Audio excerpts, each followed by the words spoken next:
A single choice. One brief lapse. And suddenly, everything you've worked for, everything you thought defined you, unravels. Your marriage, your children, the identity you carefully constructed, all gone in an instant. This isn't merely a tale of a mistake. It's a story about how life sometimes delivers justice in the quietest, most merciless way. My name is Sarah. For 7 years, I had what outsiders would call the perfect life. A welcoming home, 2 bright children, and a husband, David, who was steady, reliable, and kind. He was the man who remembered the little things. A cup of coffee before work, the trash on pickup day. He kissed me goodbye every morning. But the spark, the consuming love I'd imagined in novels, had faded into the gentle rhythm of comfort. School runs, work deadlines, and the predictable lull of falling asleep on the couch each night. Then Mark entered my life. A new client at the firm, magnetic, full of energy, and impossibly charming. Our communication began with emails and escalated to long, flirtatious lunches. For the first time in years, I felt noticed, desired, alive. Every compliment ignited something I hadn't realized was missing. Every glance sent a thrill through me. I convinced myself it was harmless, a brief distraction from the mundane, but the line between fantasy and betrayal is thin. One rainy Thursday evening after a long day at work, I crossed it. The moment was fleeting, but the guilt was instantaneous, suffocating. Returning home, seeing David's jacket casually draped over the chair and the family photos lining our walls felt like a physical strike. Looking at my children, innocent and trusting, I was overcome with a self-loathing so intense it made me dizzy. For weeks, I existed in constant fear, hyper-aware of every phone notification, every casual question from David. I became a stranger in my own home, haunted by my actions. I ended things with Mark after that single encounter, sending a cold, cowardly text, hoping I could bury the secret and continue life as though nothing had happened.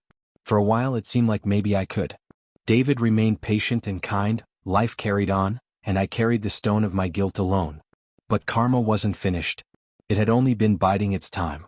One Saturday morning, amidst the chaos of breakfast with the kids, pancakes on the table, laughter in the air, David froze. His usually calm expression turned rigid. "Sarah," he said quietly, the calmness in his tone making my stomach drop. He turned his phone toward me. On the screen was an email from Mark, but not to me, to David.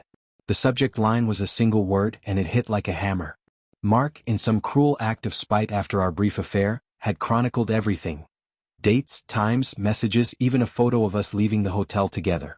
The full record of my betrayal, delivered directly into David's hands. The ground beneath me disappeared. What I had feared, what I had secretly lived with every day, arrived not quietly, but like a calculated strike aimed to inflict maximum pain. The aftermath was a private hell. David's heartbreak was raw, palpable, a trust built over years shattered in minutes. He left the house that same day, leaving behind silence so deafening it felt alive. I faced my children repeatedly with forced explanations, trying to shield them from the devastation I caused. Karma wasn't lightning, it was a mirror, reflecting the consequences of my choices in a way I couldn't escape.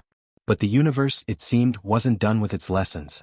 6 months after the separation, just as I was beginning to rebuild the fragile pieces of my life, I received a call from a mutual friend. Hesitant, her voice heavy with pity, she said, "Sarah, it's about Mark." My heart sank.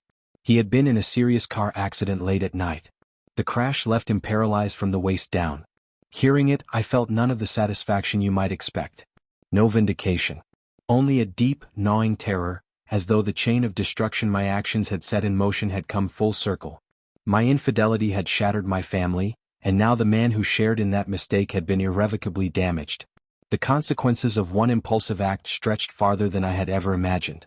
My choices did not simply fade into memory, they became permanent scars etched into my life, leaving lessons in pain, regret, and the unbearable weight of living with the fallout.